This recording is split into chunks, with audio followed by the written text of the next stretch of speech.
This podcast is brought to you by the Podtower, hosted by the Watchtower database. Visit youtube.com/thepodtower for informative, hilarious DC animation-themed podcasts and live streams every week. And check out the Watchtower database for DCAU video essays, timelines, fan theories, and more.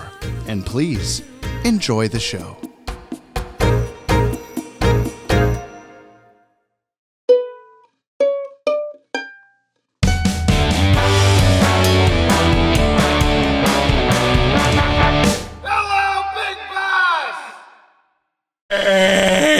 You're so rain. You probably think this rain is about me. On your head. Hang on a second. Good start. Mark Aquino decided that he was going to show his friend the podcast again. Give it one more shot. Oh, really? No, I'm making this up. Oh, okay. But he decided to do that, and we're already off to a bad start. We got to keep this on brand. Yes. Okay, I got it. You're so rain. Batman. Oh, you probably think this song is about Batman. You're correct. Correct, because it's about Batman. We're on brand to please Mark Aquino's friend. Hi, everybody. Hey. How you doing? Chaotically, right? That's what we do. We do it in chaos. On brand. Oh, they turned off the podcast. Good. Anyone listening? This is the thing. Mm-hmm. We obviously we have our audience of people that think that we are entertaining. Do you hear the rain? Rain. Anyway, what? So we have our audience of people that are like, this is entertainment for me. Yes. It was a movie to me. It was a movie to me! And I realized that, people are not going to like it. Mm-hmm. And it'd be cool. It'd be cool if millions of people liked it, but also we're just making this thing, I think mostly for the two of us. It's for me. It's for you. It's for me. It's not about me at all. Yeah, it's for you. It is for you. Oh, good. Yeah. But yeah, you gotta have to know your audience, and so if the first minute of the podcast turns the listener off, that's like, oh, is this for me?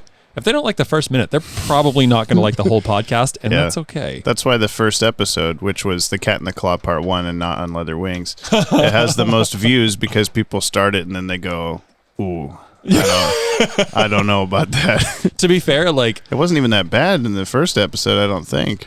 But now we're on episode 101, so we flipped into the new era of Dalmatians. Do whatever the fuck you want. Yeah, I was trying to make so many Dalmatian jokes this episode.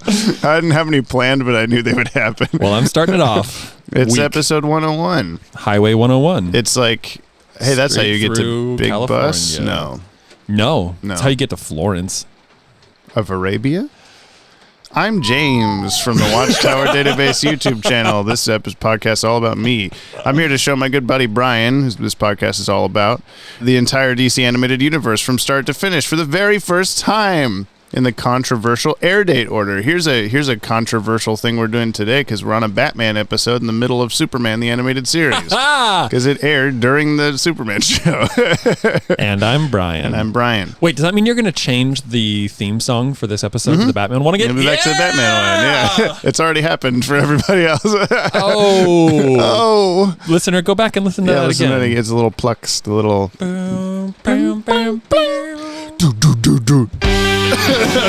I just barely made that. It's there is a button with it. So that he may view these shows the way human beings experienced them in the far gone days of the 1900s. We recommend you watch today's DCAU episode before listening to this podcast. We know most of you don't do that, but that's okay. To get the full experience out of our discussion. At the time of this recording... Oh my God, I don't have any timepiece near me. It's 2:25 p.m. Oh, you're holding a phone, right? The New Batman Adventures is streaming on Max... and is available on DVD the New and Batman Blu-ray. Adventures? Yes. Oh, I thought... Oh, okay. The programming block on Kids WB that this aired inside of is called The New Batman Superman Adventures. Okay. But the show itself is called The New Batman Adventures. What's the Superman show called? Superman the Animated Series. That's fucked up. There are some folks that call it The New Superman Adventures at this point. Or the new Superman. I had my brain exploded there for a second. Adventures. But there's no reason to call it that. There's no show that's named that. Okay. They just, they take the convention and apply it. But that's wild. Why would you do like 13 Superman episodes and then just, it's new now, it's different? No, it's the same. But yeah, on Max, just for everyone's clarification, if you're looking for it, this is on Max as season 3 of Batman the Animated Series for no reason. Because nobody can get this right. Batman the Animated Series, as we know, watching through it, had 65 episodes, season 1. And then the final 20 were split into 3 different middling random episode seasons. And but for some reason it just puts that as season 1, season 2, and then season 3 being the new show that doesn't that explain the Blu-rays? Because I think the Blu-rays the Blu-rays have it just Batman the Animated Series. It just keeps going into that. Yeah.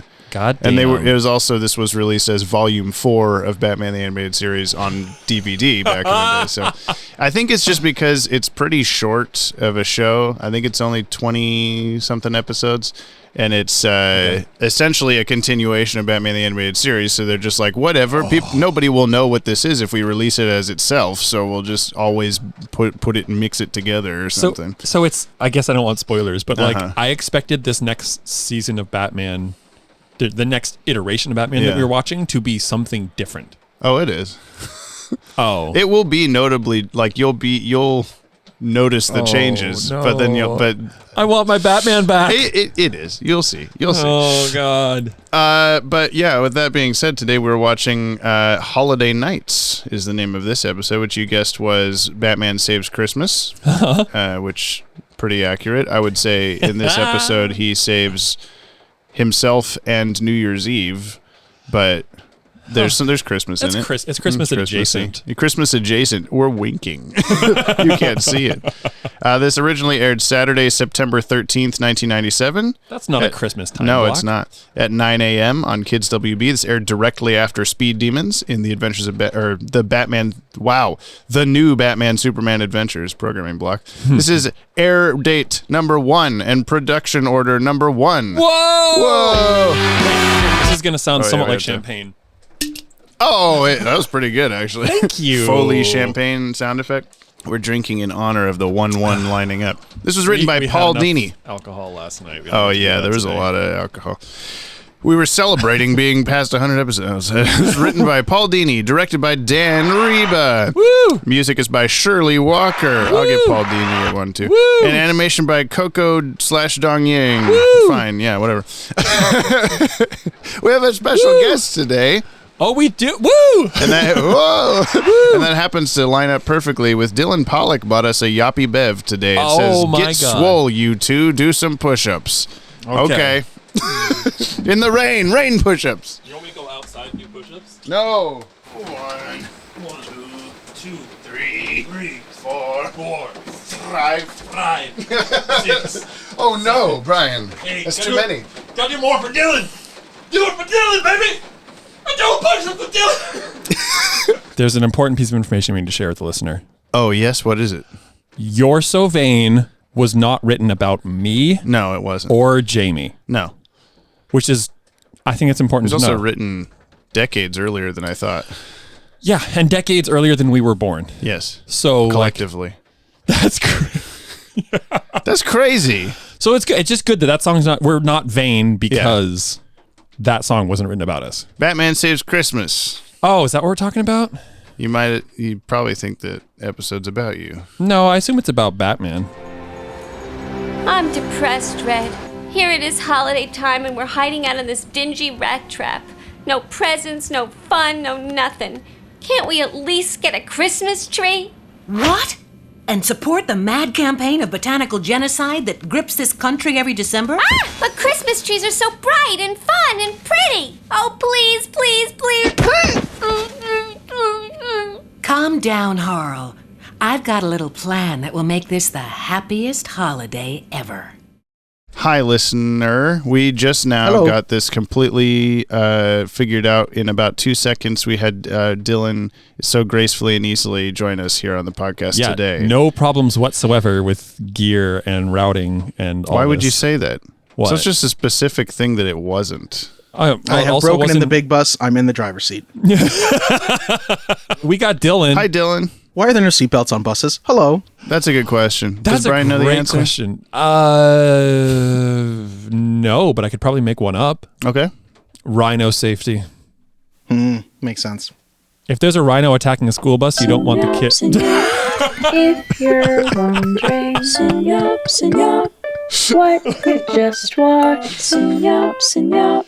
Take a listen to Brian trying to explain why there are seatbelts on a bus, but no one actually knows. Ding. I'm sorry, Cooney. Let's try that again. Hey, Dylan, can you tell us what happened in Holiday Nights, the very first New Batman Adventures episode? I could have right before you asked me that. That's always like, that's the terrifying moment of, oh my God. Now I watched this, can't. right? Okay, so this is our first multi-episode where there's several different storylines in one episode. Yeah. Well, is it the first? Ooh. Is it not the first? I don't know. You know, there's been so many episodes. Who can tell? Yeah. Who would know this information? Nobody. So might as well just continue whatever you were going to say. It's also, I'm not sure if you've addressed this yet in the intro. This is the first episode of the redesigned Batman Adventures. Well, which I'm so sure we we'll discuss more. I went over the name change and the various, like, some people say it's this season and some people say it's this volume of the DVDs and blah, blah, blah. But I did not warn Brian at all about any particular changes. And there were some that he was excited about and some that he was... I wouldn't say you were excited about any changes, actually. You were excited about events in the episode, and you were turned off by several of the changes, which we'll get into those. Completely expected. It was not something I anticipated you not being upset about. But yeah, that's fair. Anyway, I also Dylan. have strong feelings about these, but yes. Let me continue synoping. Where was I? So we start with Harley and Ivy, shacked up in a Gotham motel, and they decide they want to go on a shopping spree. There's really not a lot of like hard crimes in this one until the end. It's very soft crimes. Well, that's the term, right? Hard crimes and soft crimes? I don't know, but there is like, they think murder in the first one, so... Oh, well, we were going to do it anyway. That was an accident, and technically that was his own fault, so that's sort of suicide. Although that's a crime in most states too, I think. But how do you punish someone for that? I don't know. If he's a billionaire, is it different? Harley and Ivy hypnotize Bruce Wayne, and they take all his money, which, you know, I wish I could do to a billionaire. Oh, yeah. I'll kiss Bezos. Same. I'll kiss him right on the mouth for the money. Oh, yeah. My wife would be fine with that. That's the short end of it. The second one, well, Batman stops him, yada yada. They got a crime spree at the end. Yeah. Fast forward to, which I feel like is the thing I thank have you, to say Dylan. now. The second one is we're at the mall, and again, very soft crimes. They're like, children are shoplifting. We gotta have a stakeout, and we gotta fuck these kids up. I'm glad you added up at the end of that sentence. Don't you edit that. I was taken out of context. Dylan, I wish you would have said up at the end of that sentence. Yeah, and basically it turns out the children are not children, but are 4 quadrants of Clayface. Which Brian was very excited. I filmed his reaction. Here it is. Wait, no way. What? What? No way. You filming me? Who now looks more like burnt refried beans than he did before. Yeah. A little bit crispier, yeah. A little crispy. We see Batgirl, who is back again. Batgirl Returns, part 3. With a new costume, Brian said. The new costume looks nice. I like Batgirl's new costume. Yeah, it's good. That's about the only thing I have good to say about the redesigns, but we're still not there yet. So, in story number 3, Joker's like, Happy New Year. Oh, they stop him, yada, yada, by the way. Yada yada, they stop and fast forward to story number 3. Joker's like, Happy New Year. I'm not going to murder any of you next year, so I have to kill all of you now. Which is, you know, it's kind of fair. He's doing what he said he would.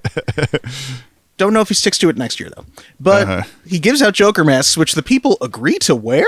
Yeah, that was something I've always wondered about. Like, if somebody was handing out, like, hey, everybody, I've got Ted Bundy masks, I wouldn't be like, ooh, let me put this right on. The Marilyn Manson mask, yes. Yeah. Ooh, fun. I mean, Charles Manson, I always fucking do that. I don't like either one of them, to be honest. Yeah, well. I wouldn't trust either one. Batman gets, is this the first time we see Batman actually get shot? No, I think so. Because Diva gets shot in Mask of the Phantasm. Phantasm, Yeah. yeah. In an episode, I think. Yeah. I'm over-explaining. I need to yada yada more. Yeah, Yada yada. Stops the Joker. They stop. Joker should be dead. Yeah. Probably not. Yada yada. We see the New Year's tradition. Commissioner Gordon, who now looks somewhat gaunt, but we don't need to get into that yet. This is so many opinions. It's so- Wait. what? I also forgot sudden new Robin. Yes. Also, Commissioner Gordon is gaunt. And we see the New Year's tradition of them having coffee, and Bruce leaves exact change, but I hope he tipped. Yeah, that's true. He should have tipped a lot. Yeah, you would think, like, fuck the Close exact down change. the leave restaurant. 100. First of all, yeah, it's the very personal closing down of the restaurant. Also, he's Bruce Wayne. Like, come on. Yeah. Yeah. Although they don't know that. They're like, Batman, Yeah, he must be yeah. at hard times. He didn't even tip. He was technically 10 cents short. Doesn't saving your city count enough as a tip? Yeah, right, yeah. Here's a tip, get a better restaurant. And yada yada, the end. Yeah. Nice. That's pretty good. Do you want to hear the official synopsis? How many yada yadas are in the official synopsis? I don't think any, actually.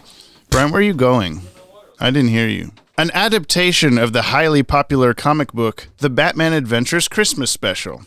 This episode is made up of 3 mini-stories, which span the time from Christmas through New Year's Eve.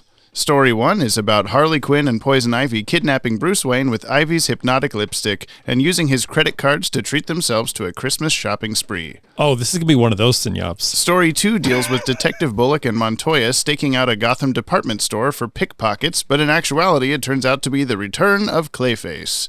Story 3 tells of the Joker's plan to kill all the people celebrating in Gotham Square on New Year's Eve with a sonic weapon. It is up to Batman and Robin to stop him before the stroke of midnight. So it doesn't just gonna tell say- you. Yada, yada, yada.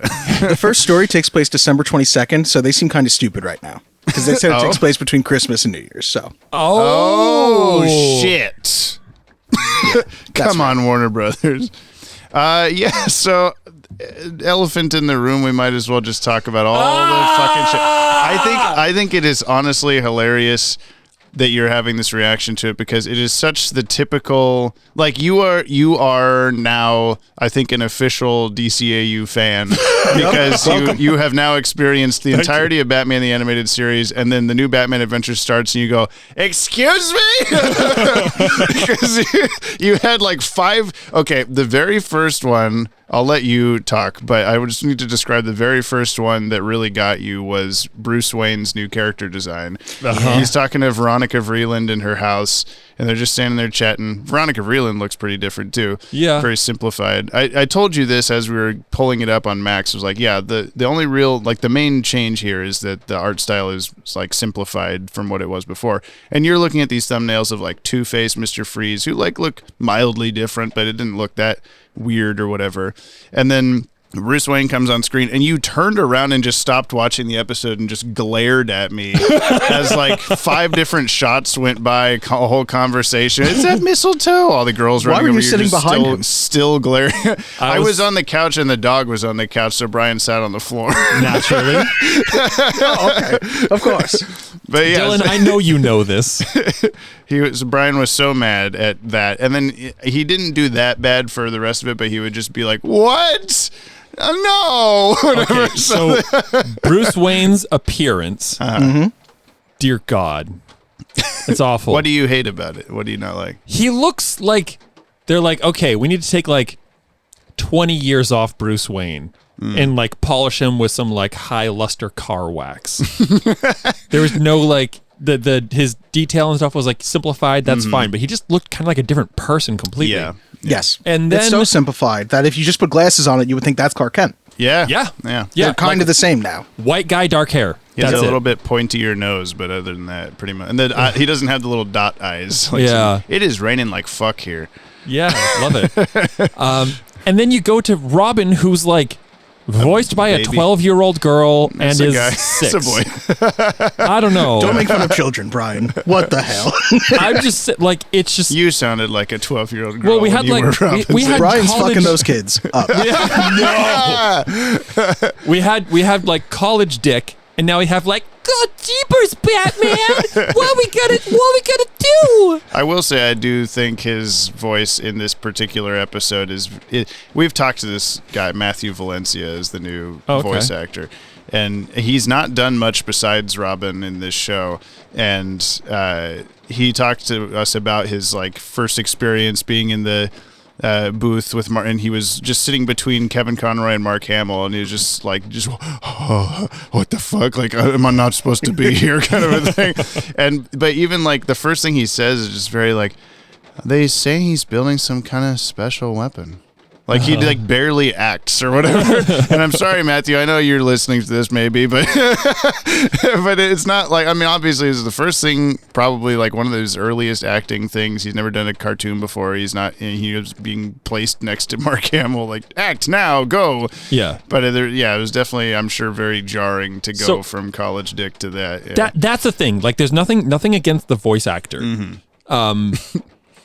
For me, it's a shock from being like, oh, wow, everybody looks different. And then here's Robin sounding like an infant. Yeah. You weren't prepared. Little baby boy. Comparatively. Yeah. I think this episode is like a perfect one to start with. I've always thought it was weird because I'll just say there are several things in this episode that you're like, why is this like this now? And later episodes take place before this episode, and we'll explain to you why that's the case. So this episode just dives you headfirst into like, here are all the things that are different. Here's all the characters that look different and sound different and all this stuff. And I used to think that was weird that they chose to start off with this, but for this particular instance, I feel like it's like almost a good thing that you're just getting it almost all of it just out of the way. Yeah, exactly. Yeah. Here's Bruce Wayne. Here's Joker's Animaniac's eyes. Oh, God, and Joker looks... Can we talk about one thing that does survive the redesign? What? The lady with the dark black chasmless, chasm void of eyeballs at the Veronica Freeland party. She's she has no pupils. You're talking about Coraline. No. That's the lady at the department store. Oh. He's talking about Miss Bambi from Mask of the Phantasm. Was I too busy glaring at you? The I word, engagement. Yeah, you were glaring at me when she was on screen. Okay. I paused it, and Giselle was like doing other things. And I was like, come look at this. What is this? The lady that walks up to Bruce in that same scene in Mask of the Phantasm and like, he forgets your phone number and splashes wine in his face. She was also like running up to mistletoe him, and I was like, weren't you like really mad at him? I don't like the use of mistletoe as a verb. Mistletoes to mistletoe. Yeah. The one thing I will say that I was pleasantly surprised with visually is that they brought back the original intro. It's not the clip show one anymore. Yeah. Which is that? Did they do that in the show, or is that just on Max? Because isn't it? No, it was like that when it aired. So. This is another like you had to be there type of explanation, but if a Batman episode aired by itself on Kids WB, even if it was the new Batman Adventures, it was always that intro, the fully animated intro that we watched with the bonk and everything. If it aired, it would have during this time slot. It would have aired with the new Batman Superman Adventures intro, which is a completely different intro. But I'll show you. I'll show you that soon for an upcoming episode. Okay. So it's all over the place. Well, I was happy to see it. Yeah, the same. It was still nice to like. There's no particularly new intro for the new Batman Adventures. I keep saying particular a lot. That's cool. Specifically new intro for this episode or for this series, but they just reused the BTAS intro, which is nice. Yeah. I'm happy with it. Yeah. Dylan, what are your thoughts on all the redesigns? Yeah.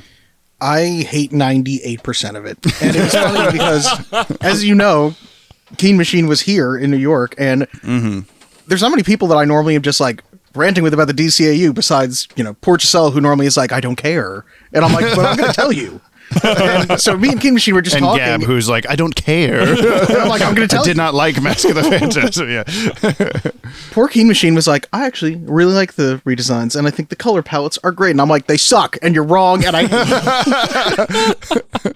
I mean, it's hard for me to talk about it because I know everything in the future, and I can't like describe to you, Brian, what sticks around, what gets even further redesigned to be better than it is, and that kind of stuff. Okay. So there's some stuff that you hate that will be fixed later. They'll be like, that was a terrible decision, and they'll like revert it essentially. But a lot of this is just what it's going to be from now on. Bruce Wayne will always look like this, for instance. Yes. You know what was the other thing that was kind of a little jarring to me was I don't know if it's like Animaniacs or Teen Titans, but there were just some choices of like Batman on the building top and his cape is blowing out in front of him. And just kind of stays out there. Like it's nothing interesting we'd that you seen say before. Teen Titans-ish because the new art director for this show is the same guy that ran Teen Titans. See, Glenn I'm Murakami. perfect. He knows art. I'm perfect Glenn at this. Murakami, This is why I'm here. I know art. This is These why are he art likes books. On Leather Wings. There's no books behind Brian. I don't even know what he was mentioning to. That's just a painting. Dylan, actually. Bruce Wayne. What's your middle name, Dylan? Bruce Wayne. No. I feel like I've given out so much info of myself already. Should I really say it? What's your We can address? cut it out. And my social security number is 6.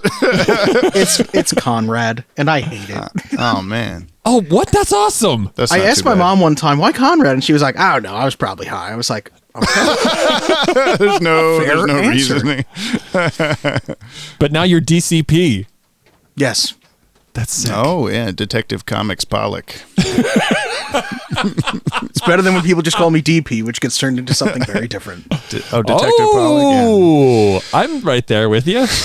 Let's move on. Yeah. Clayface is back. I was so happy. But then I thought I was going to call it, Oh. and I Oh, half yeah. called it. Well, it's just like he's like falling. And I was like, if that guy falls through the ice into the water and disintegrates, I'm going to be pissed. And then he continues to fall through the ice and Yeah. into the water, but he just stayed there, which was cool. Yeah. I don't My think he went man. into the water. I think he just broke the outer ice And then was still stood in up, some yeah. ice. Yeah. But wasn't that why the being electrocuted worked so well because he was Probably. standing in water? That's actually a very good point. I don't I'd even never remember that because didn't we see considered that electricity doesn't actually work on him in his first episode? That's what I was thinking. Yeah, because he gets zapped in his first episode. He turns into little crusties, and they think he's dead, but he actually escaped or whatever. And so I've always like, oh, why does electricity work? Cause He's in water. Now. Yeah, no, that's a better explanation than I was thinking. It was like, it was more electricity this time. I don't know. Careful, Jamie. I'm gunning for your job.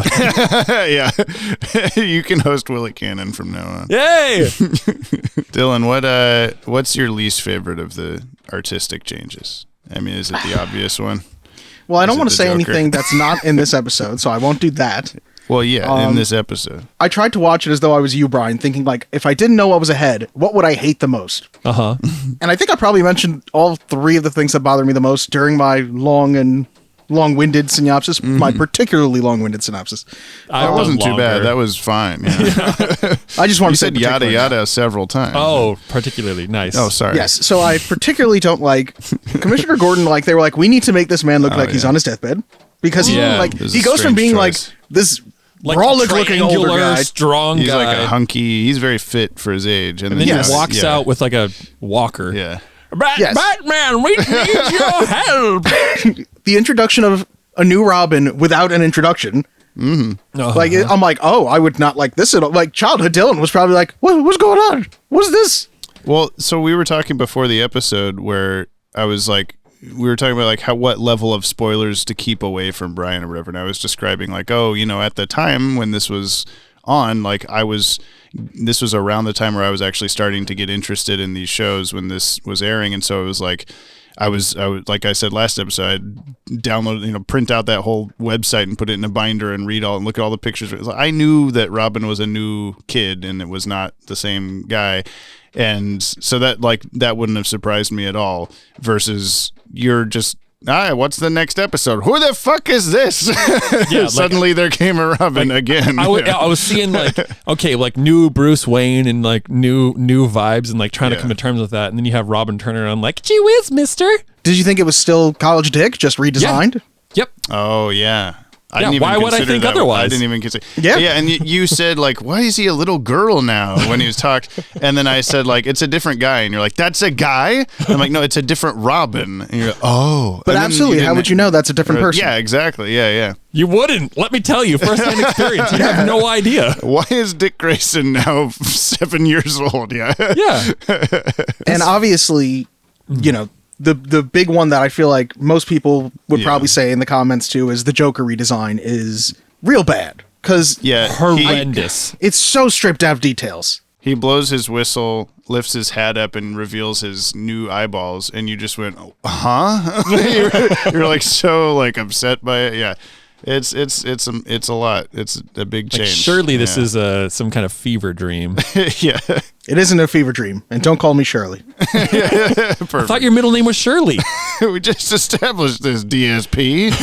I have many middle names. Just bleep out the actual one so people won't actually know what it is. My middle name is a curse word. My last name is technically a curse word. It's technically a slur for Polish people. It can be used as one. So some video games, when I play NBA, it's the only game that's ever done this. I put in my last name because I was like making myself as a player, and it was like, you can't use that word. I was like, that's my name. It was like, no. So if I play NBA and I make a character, I take on my wife's name, my wife's maiden name. Oh my god. Interesting. Wow. Are you even, is your family even Polish? I feel like Giselle would love this right now because I'm just like, yeah, I'm from a bunch of places. I don't know. And she's like, why don't you care more to know? Like, why don't you know specifically? And I'm like, I don't know. And she's like, send in your poop or saliva to somebody. And I'm like, I'm not going to do that. Send in your poop. Dear Santa, here's my poop. Where am I from? Yeah, they open the mail at the postal service. Oh my goodness. He wasn't what I'm saying is they won't take my packages anymore. Yeah. Yeah, this episode, it goes by really fast. Each of the little vignettes are very quick. Thank you for using that word. You're welcome. Anyway, the little, like, so the first one ends with like kind of a Looney Tunes. What did we decide? It was called Iris Out. Yeah, on Harley's face. And you were like, and then it faded into the next one. You're like, oh, thank God that wasn't the end of the episode. It was like, I think on one hand it was like, how did it go by that fast? And on the second, like nothing happened. Like, barely. We forgot to acknowledge something else. Did you miss the title cards?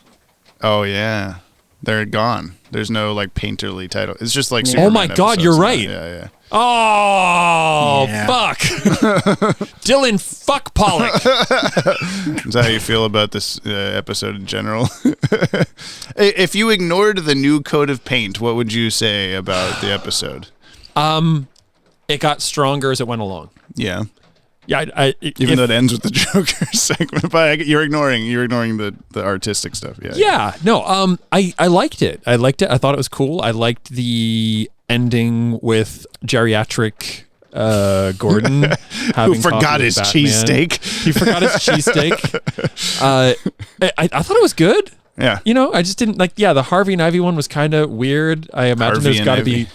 Did I say Harvey? Yeah, I think so. Sick. Harvey and Eiley. I was really happy to see Pollack come back. By the way. Yeah. Oh my God, yeah. For this episode, can we also say Harvey get up on the Hydra's lap, Pollack? Well, I know we've got a subtitle for the episode now. Yeah, that's it. I really love that kid. And a skateboard and a monster. Why do you want a monster? And then wow! As he stands up and knocks him off his lap. Yeah. You know, they're just like, okay, just go in the vocal booth, Bill, and like list like 400 things and then scream at the end. Yeah, you can kind of hear him build up to it before Harvey stood up. And then he stands if he knows it's coming. Yeah. The kid's aware. Yeah. I gotta ask one of those things because like I just know the internet. Is the first quarter of the first vignette with Harley and Ivy in the apartment or whatever? Like, is it when you Google Rule 34? Does it come up? Is that what you're gonna ask? Yeah, I feel like people have probably. Does it have to do with my initials? Yes. DCP. Well, no, we'll talk about what you're asking in trivs. Does C stand for clown? Yes. You have trivs for that? Clown. I do have trivs for that. Yeah. Oh my God. Anyway, I've seen this episode more than a lot of other ones because it seems to be a pretty like I think most DCAU fans watch this around Christmas time, and this is actually a pretty coincidental timing for this episode in December. We're approaching Christmas. Yeah. And I would say it's much better than Christmas with the Joker. I think most people would probably agree with that. I think Christmas with the Joker is pretty classic, like you gotta watch it kind of a deal, but it's animated better. It's the story I'd is rather better. watch Mask of the Phantasm as a Christmas one. Sure. Yeah. Yeah, so I've seen it a bunch of times, but like I think this is the first time I've watched it post Kevin Conroy's passing. Oh, really? And so him and also past Bob Hastings clinking glasses going, here's to survival. I was out like, fuck. I was sitting there like getting a little bit misty-eyed. Aww. And I was like, damn it. It's like, this hits very different now, and I don't like it.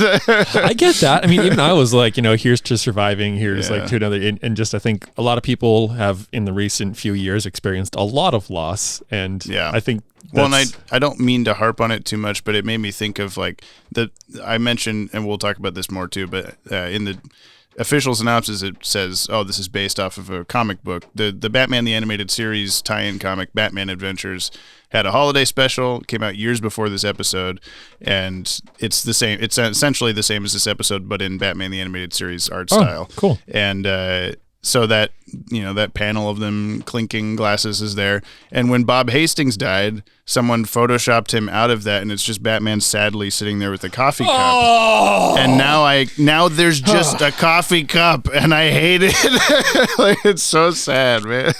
I was not thinking about any of this when I watched it. I'm so glad I didn't, because when you just think about the characters, it's a very nice thing what they're doing, and the fact that it's like, we're still fighting crime, we're still together, and now you have ruined that for me forever. So No, Dylan, don't let him. Don't let him. I will Photoshop you one of just the table with the two coffee cups and nobody in it, but don't It's let just that the ruin waiter delivering the cheesesteak, and no one's there to Oh God, that's awful. I'm sorry, listener. Yeah. you got the same tip either way, though. Yeah. God damn it. Those carolers are still in there. Yeah. Well, on that subject, we could talk about the cast of this episode. Let's hear the cast. Kevin Conroy as Batman / Bruce Wayne. Tara Cherendoff, who is now Tara Strong, as Barbara Gordon / Batgirl. Okay. Batgirl was previously voiced by Melissa Gilbert in Batman the Animated Series. But Tara Strong, you would know as Bubbles in the Powerpuff Girls, Yes. Raven in Teen Titans, Ben 10 in most Ben 10 stuff, Timmy Turner in Fairly Odd Parents. Oh, yes! Twilight Pickles? Sparkle in My Little Pony. Yeah, I'm getting to it. Mary Jane in Ultimate Spider-Man, Dill Pickles in Rugrats, Toot Bronstein, which was the Betty Boop lookalike in Drawn Together. Do you remember Drawn Together? Yeah, Adult wait, Swim. what? What'd you There was say? a Betty Boop. Toot Bronstein?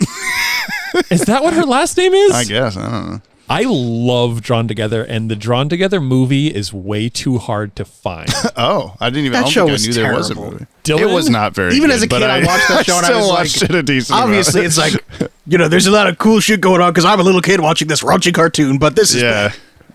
You should watch the movie. apparently I Well, can't find apparently it's hard to find. Yeah. No, every 6 months, I swear, I go and like try to find a way I can like download it or buy it on DVD or something. It's really hard to find. Tara Strong was also Melody, Ariel's daughter, in The Little Mermaid 2, and additional voices in the Emoji Movie, which I had to put on. Also, shockingly, not in Duckman Private Dick. Oh, no. And she's in the MCU now as Miss Minutes. That's true, though. The clock, animated clock in the Loki show, yeah. Well done, Dylan. Matthew Valencia as Robin. He's only ever acted in 8 other things, including 1 episode of As Told by Ginger, and he is Homeless Kid in Lawnmower Man 2 Beyond Cyberspace. I thought you were about to tell me he's homeless now. I was like, this is terrible. And he's Trips. he's homeless now. No. No. Okay, there's a Lawnmower Man 2. I think we had this come up before, and we both said, "Oh my goodness, there's a Where's second my one?" phone? I Yeah. need to take a note. Most of the others are returning. Mark Hamill as the Joker, Ron Perlman as Clayface, Arlene Sorkin as Harley Quinn, Diane Pershing as Poison Ivy, Bob Hastings as Commissioner Gordon, Mary Lou Henner as Veronica Vreeland, Robert Costanzo as Detective Pollack. Lap.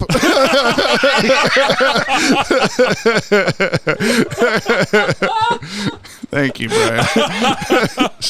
We're the same person. That was beautiful. Leanne Shermer as Detective Renee Montoya.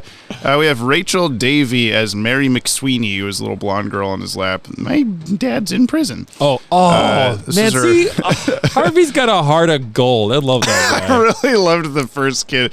You're not the real Santa. Sure I am. Want to see my gun? That was so good.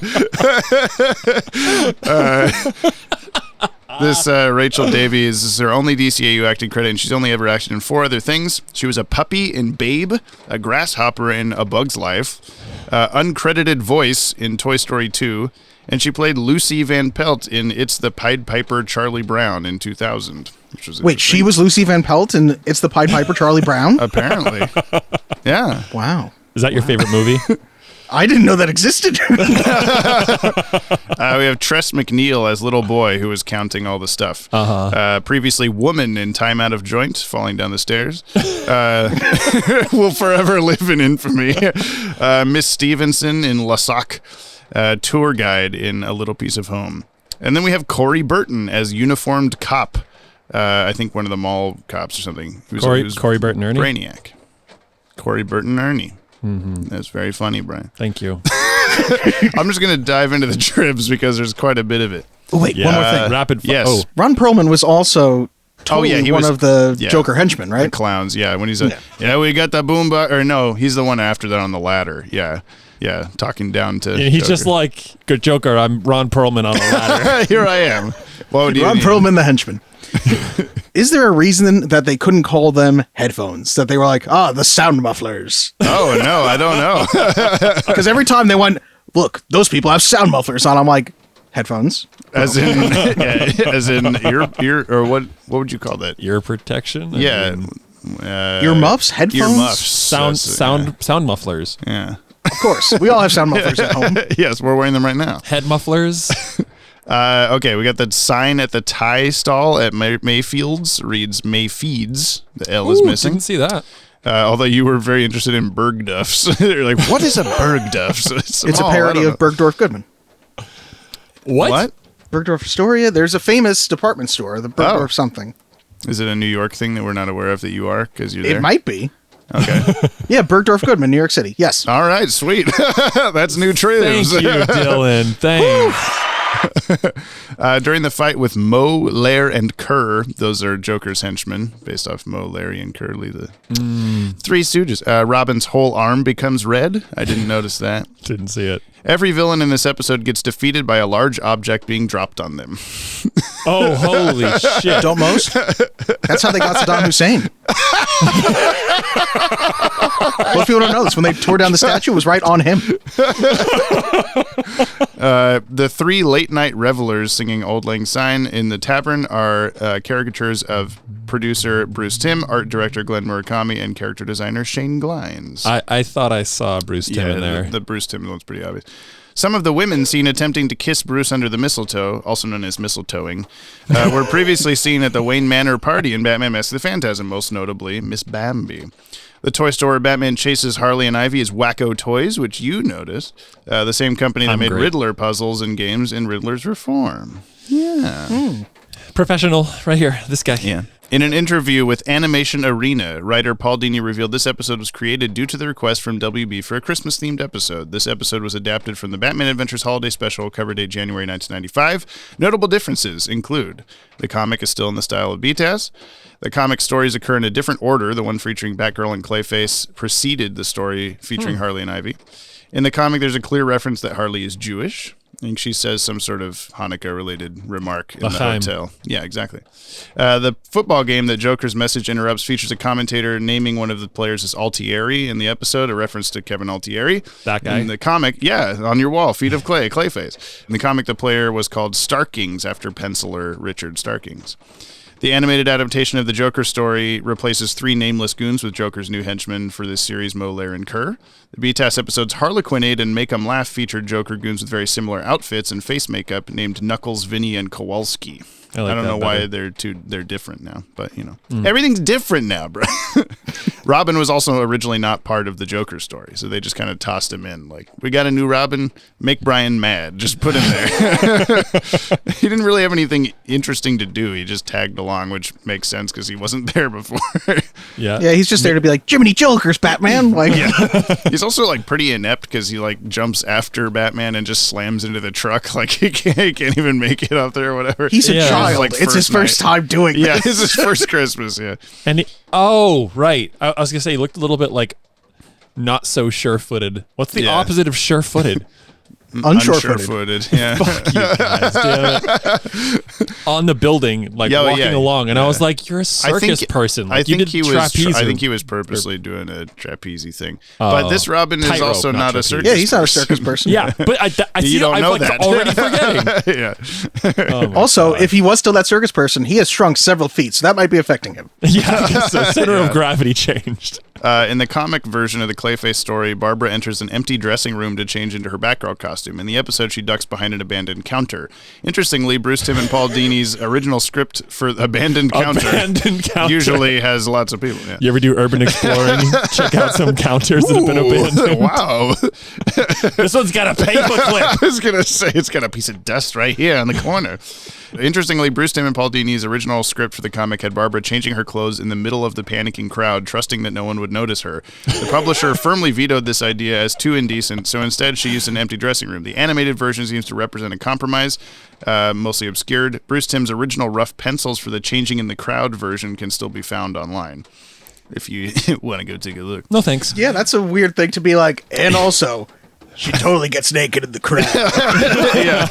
Bruce Timm just sitting there like, what if we did this? And the guy, I don't think so. The people downloading the first bit of the first vignette here are like, perk up. At the time, it's downloading like... My dial-up has downloaded 1 minute of this episode so far. Yeah. The comic includes a story that was not adapted to the episode, White Christmas, featuring Mr. Freeze and written by Glenn Murakami. I knew you would perk up at this, God Brian. damn. Per back issue number 99, White Christmas manages... Back issue 199. I got at least 300 of those. All right. Baby got back issues.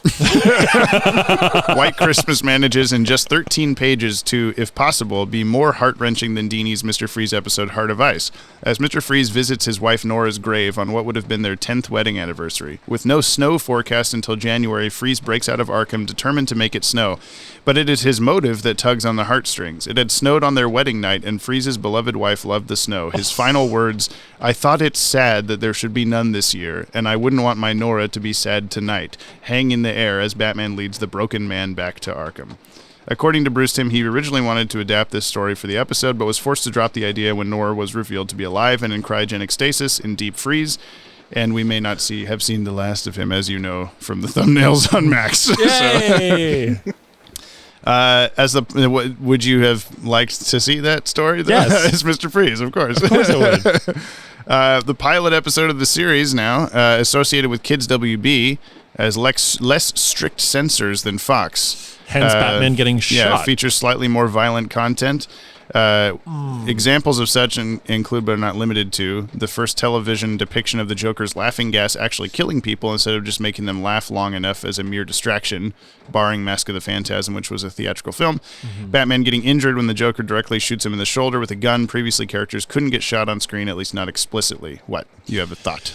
So Batman gets shot. Every episode now. And then he falls. He's just covered in bandages. What's the thing? He falls face first and is unresponsive. Sure. You get shot in the arm, though. Yeah, this is my point. Yeah. And then we see like the bandage on his bicep later. What is he doing on the ground? It hurt, man. Yeah, He also got hit with a hammer. Yeah. He's resting. I'm just going to take a goddamn nap if that's okay with you, Brian. Have you ever got shot in the arm? Well, I feel like if someone's got a gun, Yeah. and they're like, I'm out to kill you, and you get shot in the arm. What did you want him to do? I don't know. Yeah, you do there. to like grab your arm and you continue on your way, not like fall face down on the ground Maybe and he like was playing dead because he's like, oh, he's not going to shoot the dead guy. He's not crazy. Right, that's what I'm saying. It seems a little Off-brand. Well, and Joker's arm should just be gone after this. Yes! too, 'cause it's like sticking out from underneath the bell.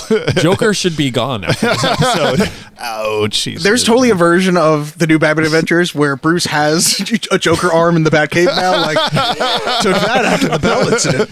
He's hanging it from the giant penny. Yeah, he's building like Duct tapes it up there. He's building various body parts off the. He's penny. got it as a pendulum in his clock. Oh my god. Yeah, very dark. Yeah. Love it. The last trib I have, the Harley and the Ivy segment of this episode was originally animated closer to the comic, in which Harley is in much shorter underwear. In an interview with the Watchtower database, Dan Reba remarked, "We actually had to go back and give them boxers. It was surprisingly only about 3 or 4 shots, but we had to retake 3 or 4 shots, and somebody had to draw boxer shorts on top of their little whatever they're wearing." You can find like animation cells of the original. No thanks. James, how excited are you to read your own channel in the section? Yeah, I'm very, yeah. Where That's did why I that pressed the button. Where did that triv come from? I added that in. You self-congratulatory motherfucker. Hell yeah. What am I going to do? Congratulate yourself, I guess. You know what trivs aren't in there? What? I don't think they mentioned that the diner owner is totally supposed to be Paul Dini, isn't it? Is it? I thought it was. I've never known that, but I don't know. Maybe I just sound Maybe. like an asshole now. I'm like, it was some Yeah, big dude. It was I Paul think Dini, so. right? Well, we did just watch the Freakazoid fanboy episode, and then, which is, I think, the same thing. There's a big guy, it's Paul Dini. Yeah. Oh my god. I think I need to like Google a photo of Paul Dini. It looks like fanboy. Sick. Yeah, I mean that's all the trips. Keen Okay. effects in this episode. The Joker's eyeballs. No! So keen. Eyeballs. All the eyeballs. The different colored backgrounds with Harley and Ivy did look cool, and like I think we have Harley change the background at one point. I was like, oh, that was kind of cool. Yeah, scooted out of the way. Yeah. What did you call that? You said "I was Love like- Lucy" sequence. No, it's or like something. I Dream of Jeannie. Oh, that's right. I It don't was know. I I like it. something. It was very it was different. Well, in the comic, it's like little montagey panels and stuff. How do you do that in the cartoon? I guess this. Yeah. It was definitely a keen effect. It was unique. I didn't love it. Because it was just like we have like a minute-long shopping sequence. Yeah, it was like zany effects and stuff. And that felt really off-brand to me. And I think that's why I didn't like Weird it as much. synthesizer music going on. Yeah. You know what's not keen? That Bruce Wayne signs those receipts with just his first name. I was like, that's weird. I said Bruce. It's like, yeah. you know who it is, bitch. Like, come on. Yeah, you just write like a squiggle, yeah. And then also, I do think Clayface's transformations were pretty keen. His like, you know what, I could just go outside and nobody would know. And he's like, his head is morphing between different people's faces. that was cool. Yeah, and all the kids smooshing together and stuff. I think I need to like reorient my brain and just change the hemispheres around. And kind of like appreciate things like the Batman cape. Because there was like cool animation things that just didn't feel Batman-y to me. It's hard to focus on the good of the new art style stuff because you're too busy this whole episode going, why does that guy look like that? Why does that guy look like that? Why does that guy look like that? Like the whole time. Yeah. But yeah, like just Batman like swooping through the city, or when he's jumping around, he's like doing like backflips to get up the pile of presents or whatever that Harley and Ivy are at the top of. And there's plenty of just like really good facial expressions and really good cape movement or action and stuff like that, but we're just too busy going, Joker, your face, dear God.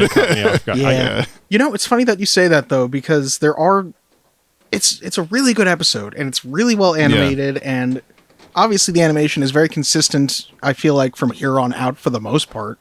Yeah. But you're right, it's so off-putting the first time you're seeing these there's things. there's so much new. Yeah.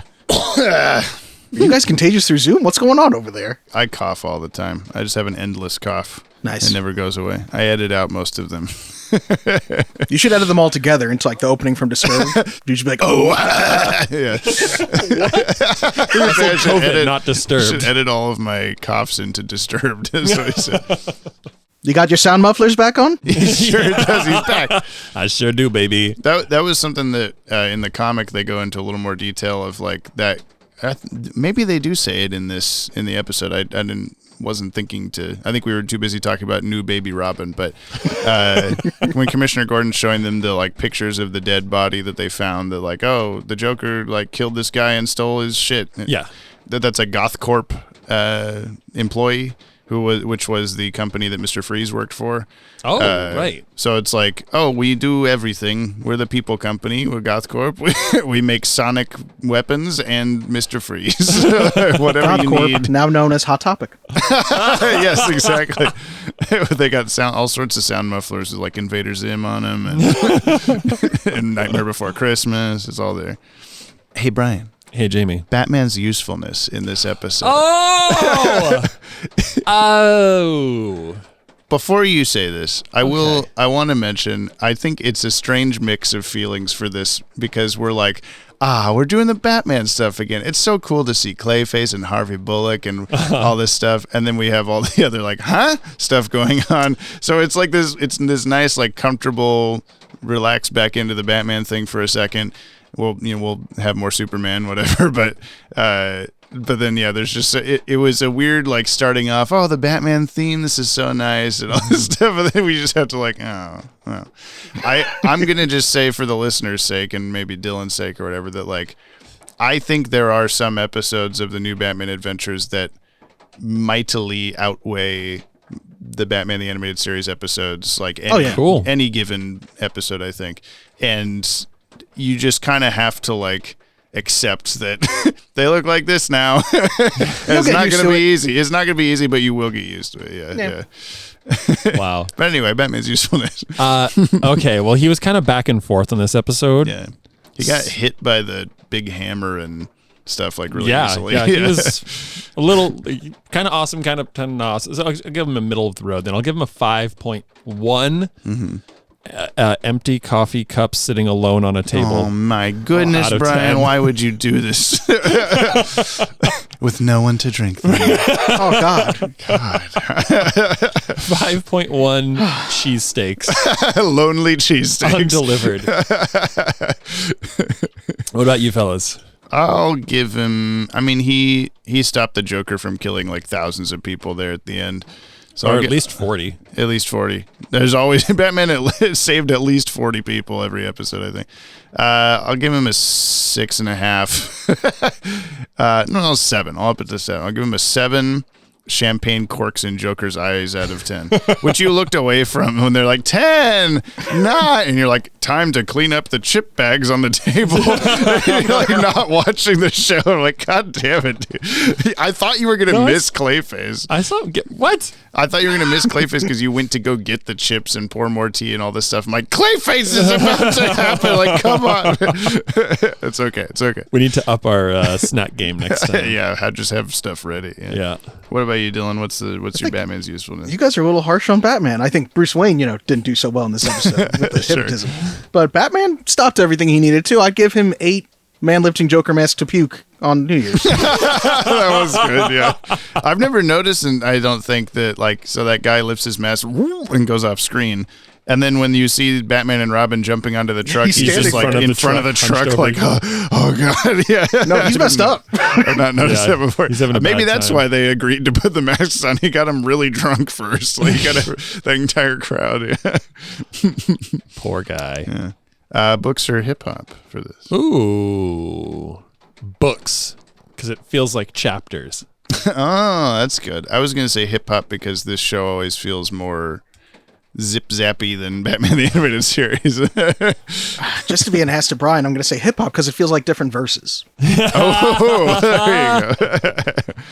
I don't know, the new character designs, if you need like a why or whatever, there's multiple reasons. The big one that everyone usually goes to is that like, oh, they needed to match it to Superman the Animated Series so that it would fit, if they ever like crossed over, they would fit together better. But so far from what we've watched of Superman, I've never looked at that and gone like, oh, we're in a brand new art style. It's this that makes me go, we're in a brand new art style. Like Superman's a little just bit more like put together. Like we know what we're doing now. Everything's a little crisper and cleaner. But I think if Batman the Animated Series characters showed up in there, nothing would look wrong or weird.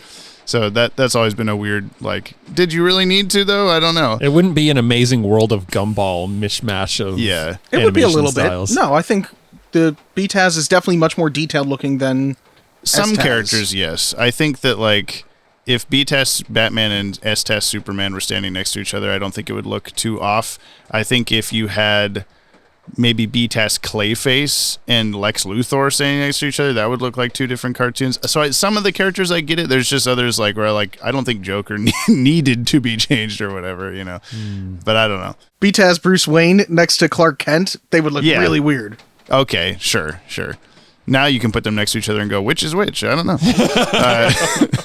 No, the other like main one that usually gets referenced is that Batman Forever and Batman and Robin were like coming out, like the Joel Schumacher Batman movies. Okay. And they're like, oh, Warner Brothers here, we need Batman stuff to be more like colorful and for the kids and things like that. So like things were kind of stripped down and put to their like most basic. What's the most basic way I can draw a Joker and it still looks like Joker? I guess this or whatever. I mean, I guess they were thinking of the kids, but they weren't thinking about me. They did not think about Brian. They weren't thinking of a 40-year-old man 30 years later. Yeah.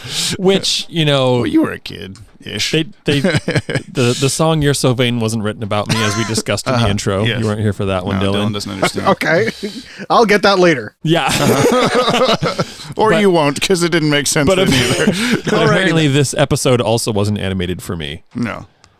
That sucks. The one that like I like the best for the description of why the people look different is, we'll see this with other characters later, is like Batman the Animated Series comes out, they're like, oh, it's the Tim Burton Batman movies, you know, we had like the blonde Catwoman and the Danny DeVito looking Penguin and all this stuff where they're like, make everything pretty much like a cartoon of the Tim Burton Batman movies, but now they're on a different network. They could do all of the stuff. They could do whatever they like wanted to do in the first place. So in some cases with characters we haven't gotten to yet, or like Batman's costume and stuff like that, it's not necessarily like it's like the one from the movie. It's just like we like the look of this, we're gonna do that. And I kind of like that in terms of freedom of expression artistically. Do whatever you want to do. Joker still looks fucking weird. So I'm glad to hear you say that. The only one that doesn't make sense is saying like the Schumacher movies are coming out. It's like, these don't look like the Schumacher movies. There's no neon or nipples in the cartoon now. You know what I mean? Yeah, there's not. I think it's just kind of the tone or whatever is a little bit more flashy, but I agree though that I've never quite like made that connection. I wouldn't have gotten there myself had I not seen it in writing from other people being like, they told us to do this or whatever. So where's Clayface? Act He was 2. Clayface. Yeah. Yeah, Act 2. Well, we're not gonna do the Balderarchy, sorry, that's for Superman. And we got top 10. Are you putting this on? This is a new show, Brian. I didn't set up the top 10 for this. Is this technically Is a it new though? show? It is a new show. Yeah. I feel like that's a controversial thing that I'm going to say, no, it's not. This is Batman we Animated talked about Series. this. We talked about this in the opening, and yes, it is a new show. Fuck you. Bullshit. It's not bullshit. It is a Really? new show. Are these all Yes. new characters you've never seen before? Okay, Justice League isn't a new show either because we've seen Batman and Superman before. In the You're right, Flash. it isn't. This is still Batman the Animated Series. Oh my god. Yeah, I mean, Okay. yeah, I guess I got to do it, but I'll just add it in later. Because Do you think it's a new obviously show, gonna be- Brian? Or were you No. like, oh, you thought it was the same Robin because it's the same fucking show? Yeah. Yeah. Yeah, obviously. Precisely. Or my name Brian- isn't Dylan fucking Pollack. Brian knows what he's doing. Yeah. DFP. Okay, we're gonna go to the future and do mail now. Wee. Oh god. Dylan got quiet all of a I sudden. was just gonna say he's still here, but I wrapped him up in duct tape and put him in the corner. Oh, that's So, why he's so quiet suddenly. Yeah. Dylan. What I liked most about being on his podcast was then listening back to the episode, and then he and mostly Gab, I think, actually goes like, "Okay, James, now it's time to shut up. We don't for the next bit while they do the mail." So I think that's what's happening now. Is we need Dylan to be quiet, okay? Because Dylan? there's some important stuff to talk about. I did have a couple actually things before we started the mail. One is that it's ironic because we're not doing it today, but we're going to be normally recording mail on Tuesdays now instead of Wednesdays. So that's your like cutoff for sending in emails that I'll actually read that episode. So I didn't say that before, and so there's some overlaps that I'll just be like whatever this time because but also whatever. I put up a public link to my airdate order for the DCAU. If anyone would like to follow along, I should have done this 100 episodes ago, but there were folks that were like, "Are you sure Livewire's not the next episode? I don't understand." And specifically Dylan, I had to be like, "No, here's proof." And so it's bit.ly. You're familiar with this, bit.ly, whatever, /watchdcau. I'll put that in the description from now on, and I'll probably say it up top from now on. But now you know, okay? And you can follow, you can know what's coming forever. Dylan, you got that? We can't hear you because you're wrapped up in the corner in duct tape. Which I think means James is the better of the two. I don't believe him, though. That's true. Agree. He's wrong. Why would he say such a thing? I'll play the song. Yeah. That yop. That one small extra yop put it over. We drop we drop our weekly yop. Oh yeah, those. Into the comment box. Oh. There sure was a lot. Now Jamie's mad. Too bad we're wrong. At least I am. Just Dylan Pollack. Duct taped in the corner. Oh my god! What the hell? This is not good. This has happened multiple times lately.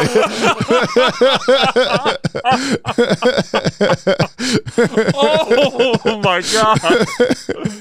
I don't know why that caught me so off guard, but I was very surprised. We're done with mail. Back to the podcast. Rip that duct tape off of Dylan, would you? Yeah, he's the new host forever.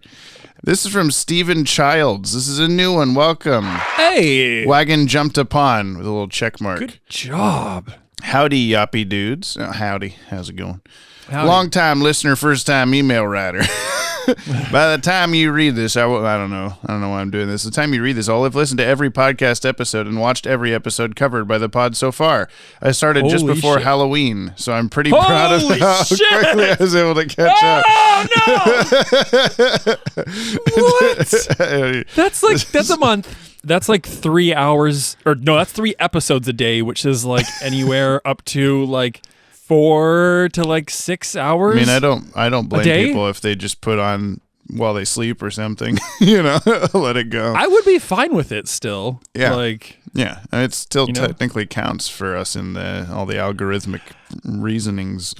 Yeah, listeners, if you want to help out, just like put on any random episode, or like just go to episode 1, press play. Mute your phone, go to sleep. Yeah, exactly.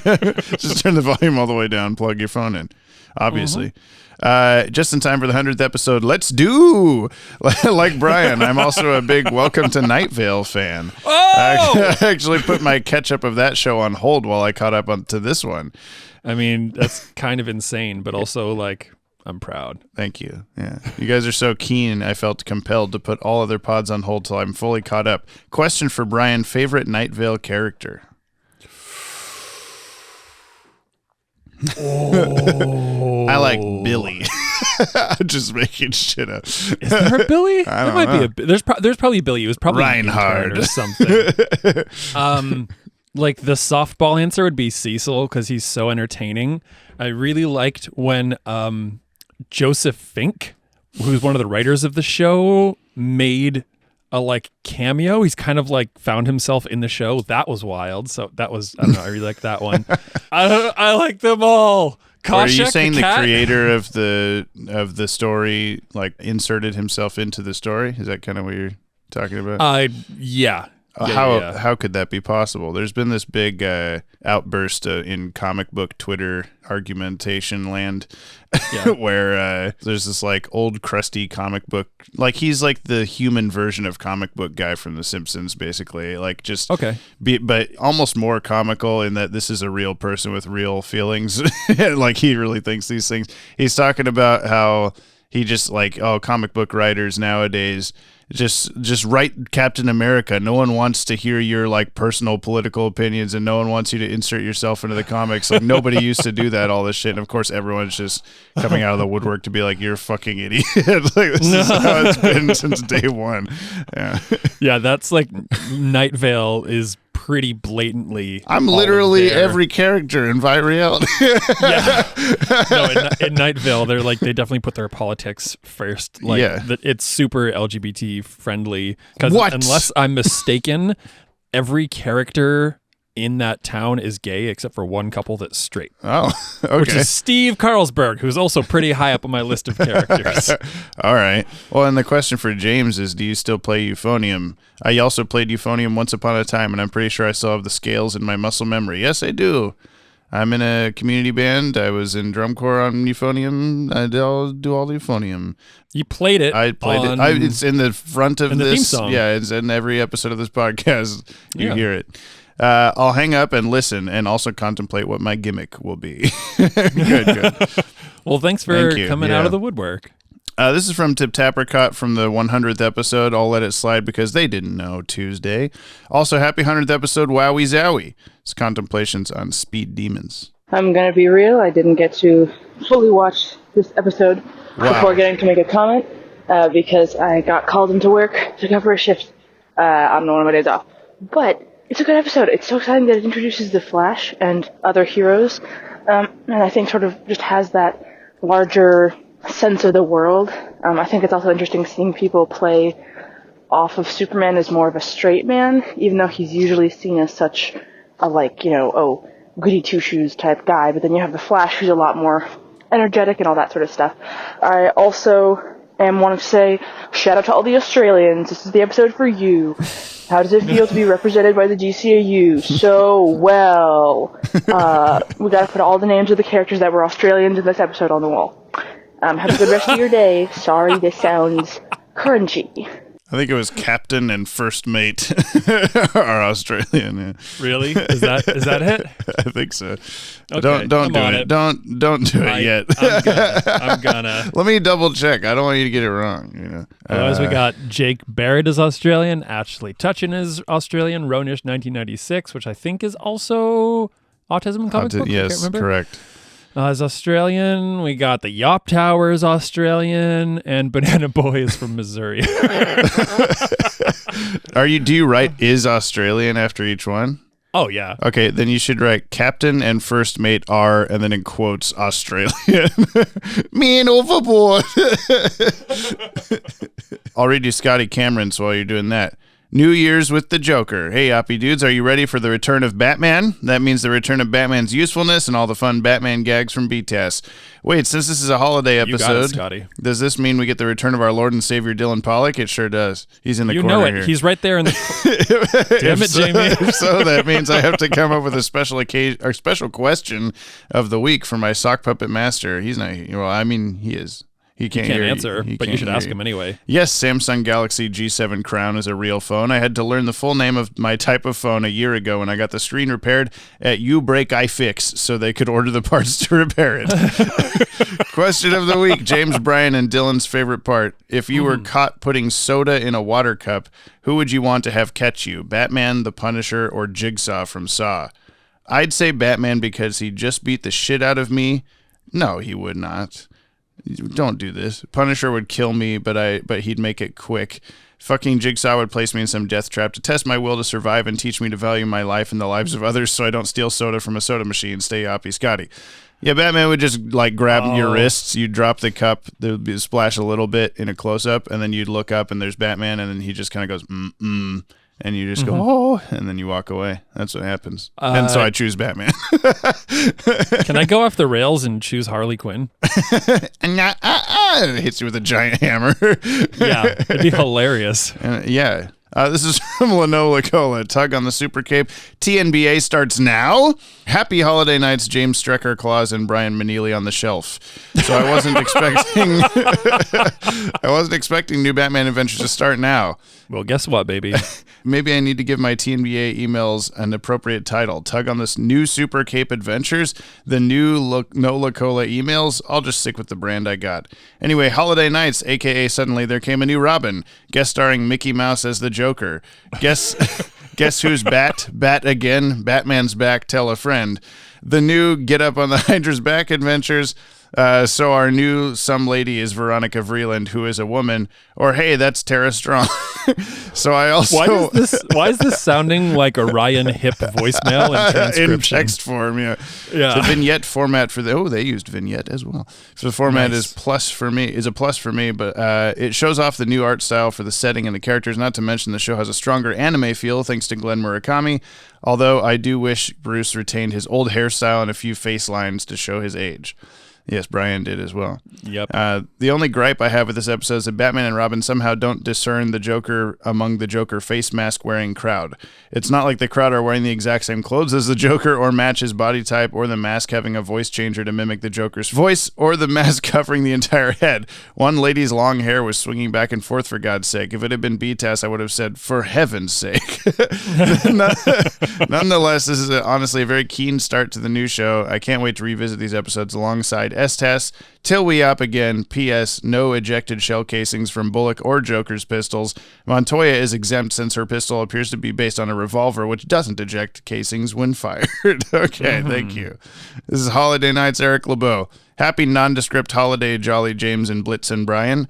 And a happy belated 100th episode. After nearly 4 months, we're back in Gotham finally, and man, have things changed. Suddenly, there comes another Robin. Clayface is back, and Batman didn't kill him again. And Brucey Boy's chin looks like it could carve the roast beef. In all seriousness, though, aside from a shopping montage that goes on a little too long, this is a pretty good episode. The animation's tighter than BTAS, the music is as great as ever, and it's written by Paul Dini and directed by Dan the Man Reba for St. Nick's sake. Mm-hmm. As a side note, it's been a joy every week hearing you guys enjoy the Balderarchy theme. I honestly didn't think it'd become as much of a source of laughter for you both as it has, but it makes me glad that I could give back to you guys for the entertainment you've given me during the highs and lows of my adulthood. Here's to many more bald baddies in the future. Until the next electrifying episode, keep calm and yop on. Thank you so much. Yeah. It's bald. What do they call that? The content tax or streamer tax? What is that? Cheese tax. Cheese tax. I don't know what you you're trying to cannot say. sing giving back whatever. You cannot sing the cheese tax song in the house without Kiba coming running. A cheese? I'm ready. He's I'm ready for it. I know this. It's his bell. No, I was about to say Schrodinger's bell. What's the bell? What's the dog bell saliva bell? What's that one? Oh, Pavlov. Pavlov. Thank you. Regarding Holiday Nights from Charles Moto Sierra. Howdy, Yoppie dudes. Now I have finally arrived at TNBA.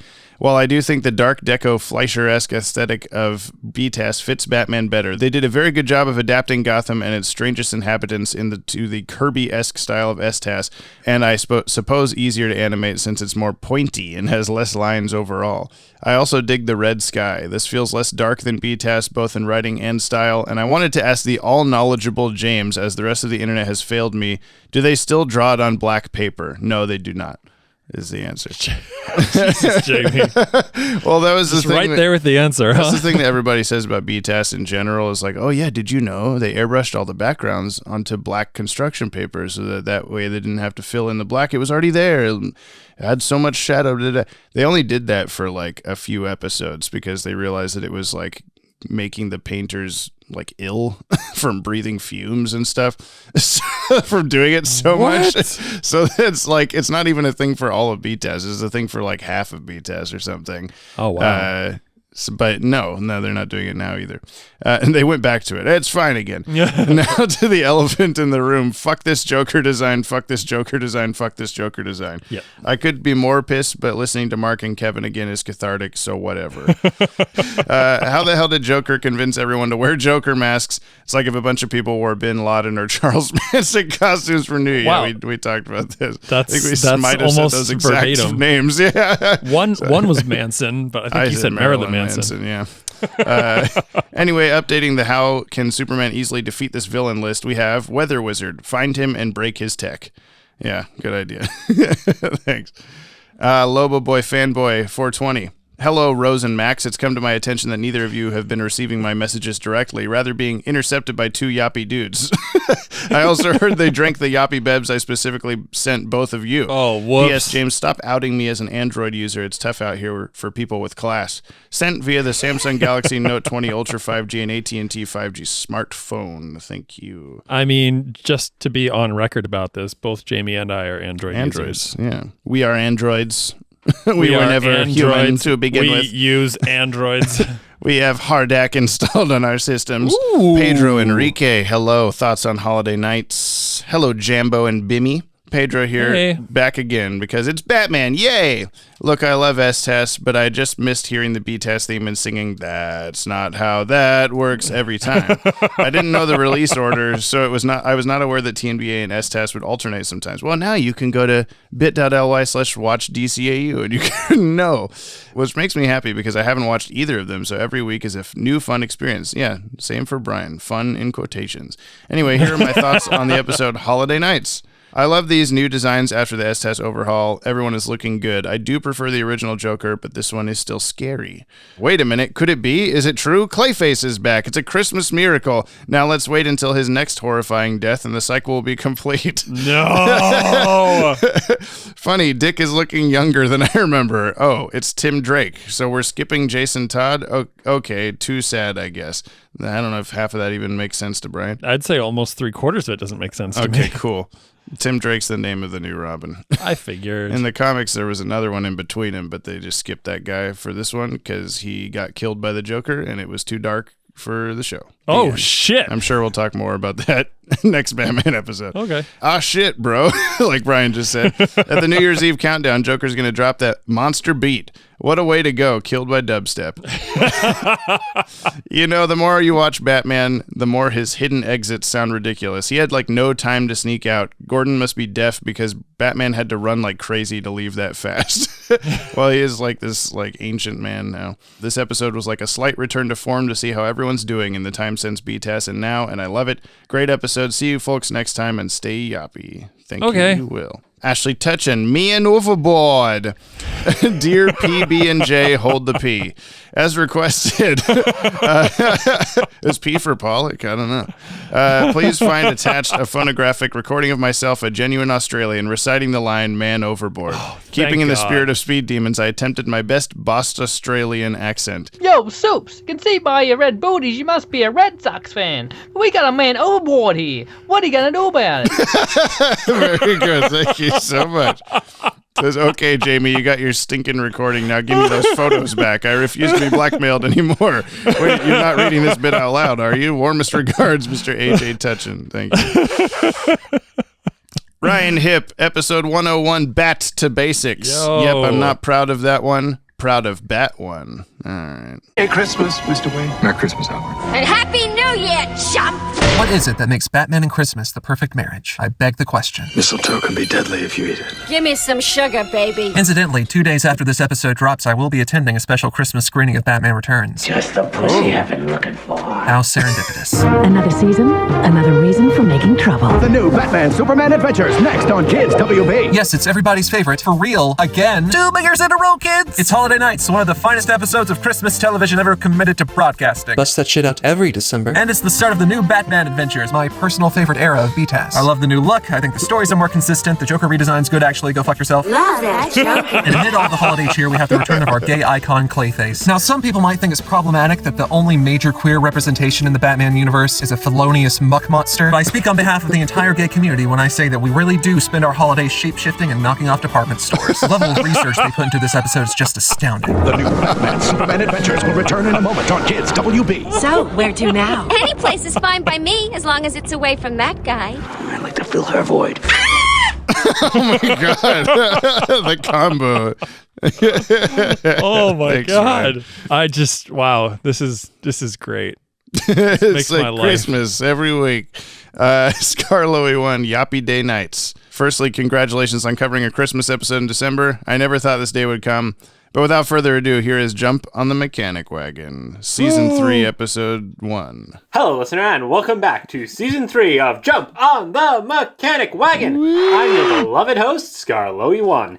In this episode, I will tell you about Season 1, Episode 1 of The New Earl Adventures, Back to the Garage! On Christmas Eve, Earl returned home to his apartment. When he walked in the door, he hears a voice. "Hello, Earl. I hear you no longer work for Batsy," said the Joker as he emerged from the shadows. Earl went for the door, but the Mad Hatter was standing in his way. Oh, no. The Penguin, sitting in Earl's recliner, said, "We need a little help fighting the Bat, and you could help us." "I'm not going to help you villains," replied Earl. "But if you do, you could get vengeance on Batman for firing you," interjected Two-Face. "In that case, I'm in." The end. Oh, no. It's good to be back. I look forward to telling you about the exciting, funny, sexy, and most importantly, canon adventures of Earl Cooper. Anyway, see you next week. Same PP time, same poo-poo channel. Yeah, I don't even have to do Love a it. Will It Canon on this show. It's just automatically, obviously. Yeah, it's great. This is from Jordan Newman, GCN Musical Minute. I sense much time, I sense much travel. Why didn't my brain inserted time? Like, that's all is on my mind. Time travel. In Jack Ryder's future. You're listening to GCN, Gotham City News with Jack Ryder, and I gotta tell you, it's good to be back, folks. I'm home for the holidays, and I apparently missed some major news stories around Christmas, but it's New Year's now, and the Joker tried to kill a whole bunch of people, and Batman stopped him, and wow, does that feel normal to say? That is really delightful. Also, new Robin. Did I miss something important? I feel like I missed something important. In other news, this is a new studio here at GCN. This one has windows, so that's nice. And was the sky always red? Now over to the music. I really love the jazzy 12 Days of Christmas going on during Harley and Ivy's shopping spree. I also really like that we got to see Joker's mad piano skills. Never apologize for loving your fandom and try to stay optimistic. That was a good song he was playing. Whatever it was. You mean the 12 Days of Christmas medley playing during Ryan Hipp's voice message. That was also very cute. Yes. One more from Tip Tapricot for this latest episode, Holiday Nights. Alrighty, here are some contemplations on holiday nights. First, I want to say that it's really exciting to be back to btas, or I guess it's TNBA now. I'm also really excited to switch between the episodes because I usually watch the shows all the way through, and now we'll finally experience them, the far gone days of the 1990s, how people did there before my birth. I'm also looking forward to Brian's thoughts because there was a lot. There's new art, new designs, new lipless Joker, new voice actors, new super kids, or maybe it's just a teeny tiny dick. We'll find out, so I'm excited to see what his feelings are. Also, please get Bruce some dark contacts. Those blue eyes are so piercing. I'm not really a fan of Tara Strong as Barbara. That's just sort of my personal preference of how she voices her, but whatever. I loved all the little stories and character moments, from more goofy Harley and Ivy, like girlfriend stuff, to Clayface is finally Hydra's back, baby, along with Pollack. Also to a classic crime with the Joker and a soft ending with Jim that I think was very character poignant. And also, as a fellow talking fruit, I am on the side of the okay, and I wanted to say that it was really cool last week to hear Jordan and everybody, and have fun with this. Yay. I never really addressed that. Tip Tapricot's like the OG talking fruit of this podcast. That's true. It's pretty good. I tell teeny tiny dick got you real good. No dick measuring in this episode. God, I know. Those freaking 12-year-old boy jokes always get me. Yeah. This is from Banana Boy. It's all, wait a second, what the heck? Where did all these bananas come from, and why is there a hole in the sky? I'm thinking it's possibly not all good. And Evil Banana Man says, that's a not good. I hope the A was on accident, but I like it better that way. Batgirl Fangirl. I wonder if you can guess which part of Holiday Nights I like the best. Barbara really went all out this year with her gift to her dad. I guess he didn't like it as he's not wearing it after Christmas. He wasn't, yeah. Maybe he's saving the tie for a special occasion. Can't wait to hear Brian's reactions to all the little changes. Most of them I like myself. We'll see. Good podcast, guys. Really loved hearing Jordan on the pod. He did a great job. 5 stars and 5 giant bells that were just asking for trouble. 5 giant Christmas trees, 5 cheesesteaks to go. I'm spoilt for choice. Cooney Phoenix. Hey, belated congrats on 100 episodes. Thank you. It's you. nice to see, I applauded ourselves. It's nice to see how this podcast has both come so far and yet so much has remained the same, especially with finals coming up and projects getting more difficult. Having the podcast to listen to every week has been genuinely helpful to me and, of course, fun. This week, I just wanted to hop in and say Holiday Nights is another favorite of mine, so I'm going to look forward to having an excuse to watch it again for the upteenth time. So many fun animation moments, a good holiday episode in general. I love that ending. And an introduction to the redesigns, for which I, for one, enjoy, which, like, I don't know about everyone else, but visually they're fun to look at, especially in motion. Very shape with the trademark symbol, and yet I've seen a lot of hate for them. I will, in fact, die on the following hills. TMBA Bruce design over btas Bruce design, and Joker's little dark socket glowy eye thing is devious looking and fun. But anyways, okay, yeah, that's all I wanted to say, I think. Have a Yoppie day. You're entitled to your opinion, and it's okay. And are we going to have a old versus new, like, gangs and War. battles? Yeah, they're going to be battles? like walking at each other, snapping fingers. It'll be great. Yes. Banana Woman says, simply superb. Ooh. An evil Banana Woman says, I find the fact there's been 100 episodes of this tomfoolery to be unacceptable! I love it. Evil Banana Baby says, Oogug Hag Hag, translation, read in Ra's al Ghul impression. The hole in time-space has seemed to close. Dylan Pollack ascends toward the hole along the one who yells big whoosh and flies away, and use their combined yop powers to close it. It appears only my mother and freaking aunt came through in the short time space-time was broken. Me and father were hoping to cause more chaos than this. This is unsatisfactory. Also, hi, Mom. The Banana Baby says, Goo Goo Gaga, translation, the hole in the multiverse has seemed to close. It was also fuzzy, but I believe our Lord and Savior Dylan Pollack ascended toward the hole, along with the one who yells big whoosh and flies away, and used their combined yacht powers to close it. It seems only my mother and aunt came through in the short time the hole was open. This is okay. Yes, sounds good all around, I believe. I think, question mark. Yop Tower database. You know, guys, when you first started this podcast, I thought you were a couple of hyperactive, thieving frauds. That's all.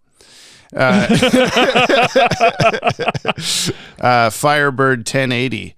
Hi, I started this podcast in late September, and I just finished the whole Yopisode guide for btas, Bat Feet.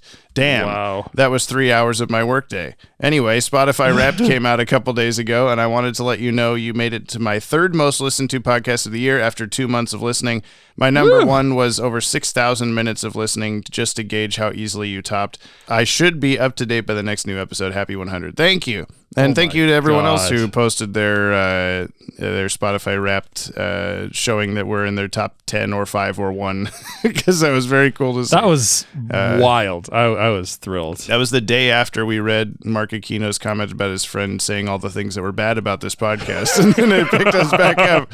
It was very nice. This is from Euphonium Star, which is a great name. Damage report. Weather Wizard damaged a ship, but Superman fixed it. Damaged that Jeep pretty bad. Made it really windy in Metropolis. Seemed like more of an inconvenience than anything. Superman and Flash destroyed 2 fancy GPS armbands and blew up the WW's house, albeit accidentally. What's the... Weather Wizard. I was like, Wonder Woman is what I see when I see that. I was like, well, she wasn't in this episode. Thank you. That's a good gimmick. Damage report. I like that. Mm-hmm. This is from the Excuse Me Princess Super Show. Congrats on the big 100. You don't sound a day over 99. Thank you so much. Thank you. Namananab says KO, and this time the font is even backwards. So that's impressive. What? And Juan Pedro. Well, we have reached episode 100. I don't know how to express it, but I feel like this podcast has already been with me for an important part of my life. It's really comforting to find people who like the same stuff as you like, and listening to a new episode always brightens my week. Don't stop being great, guys. Well, we can't stop if we haven't started yet. Thank you. Banana Landlord says, rent. What? What? Last we have Mark Aquino. Holiday Nights, or why do the characters look different now? Or why is Robin a little pipsqueak now? Or why does Poison Ivy look dead now? Or, and suddenly there came a Robin 2 Christmas Yoptacular. Or, seriously, why do so many of the characters look different now? I'm scared, mommy, said Brian. Didn't expect to be back in Gotham so soon, but here we are. Save for Harley, all the characters were redesigned to varying degrees of success. As we got a whole ass other Robin now, whose appearance is just as out of the blue as his predecessor. I imagine for Brother Bricky Poo, this is going to take some getting used to. Yep. But speaking of, I imagine Brian must have been surprised by the fact that not only did his two all-time favorite boys, Bullock and Clayface, come back, but they also faced off with each other, and Bullock and Montoya end up being the ones that bring Clayface down. I guess Christmas really did come early for our beloved bouncing baby old man. I guess that's you. I always rewatch this episode every Christmas along with Christmas with the Joker. It's a regular staple for me in terms of Christmas specials, and that also includes the decades worth of Doctor Who Christmas specials. Happy we'll be getting a new one soon.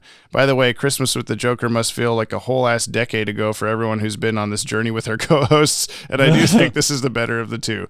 Boss biggest bear hugs to the #1 podcast in this here multiverse of ours, Jiffy Pop and Baby It's Cold Outside. Oh, no.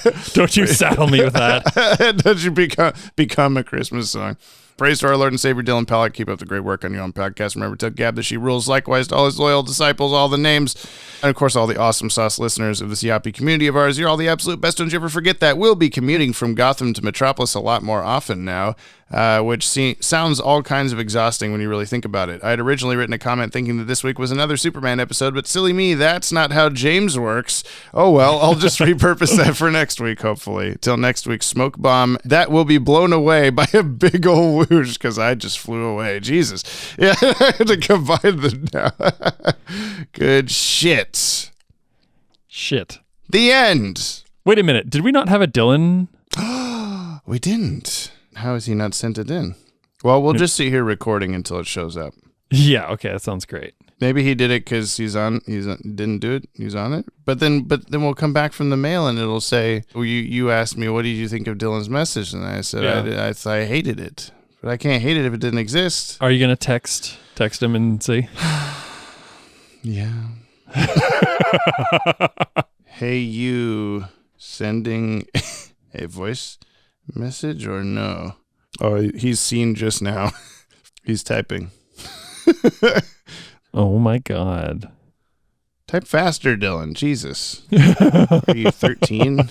Dylan says no voice message, but how about this? Thoughts of the week from Dylan fucking Pollack on, oh, what a wonderful guest this episode has.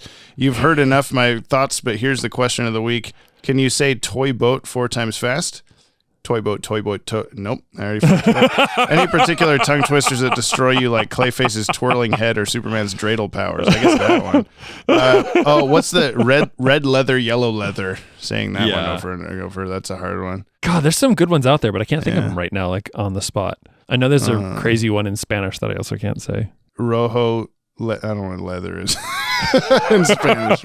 Someone tell me what leather in Spanish is next time. I'll definitely read that comment. All right, thanks, Dylan. Okay, we can leave now. Goodbye.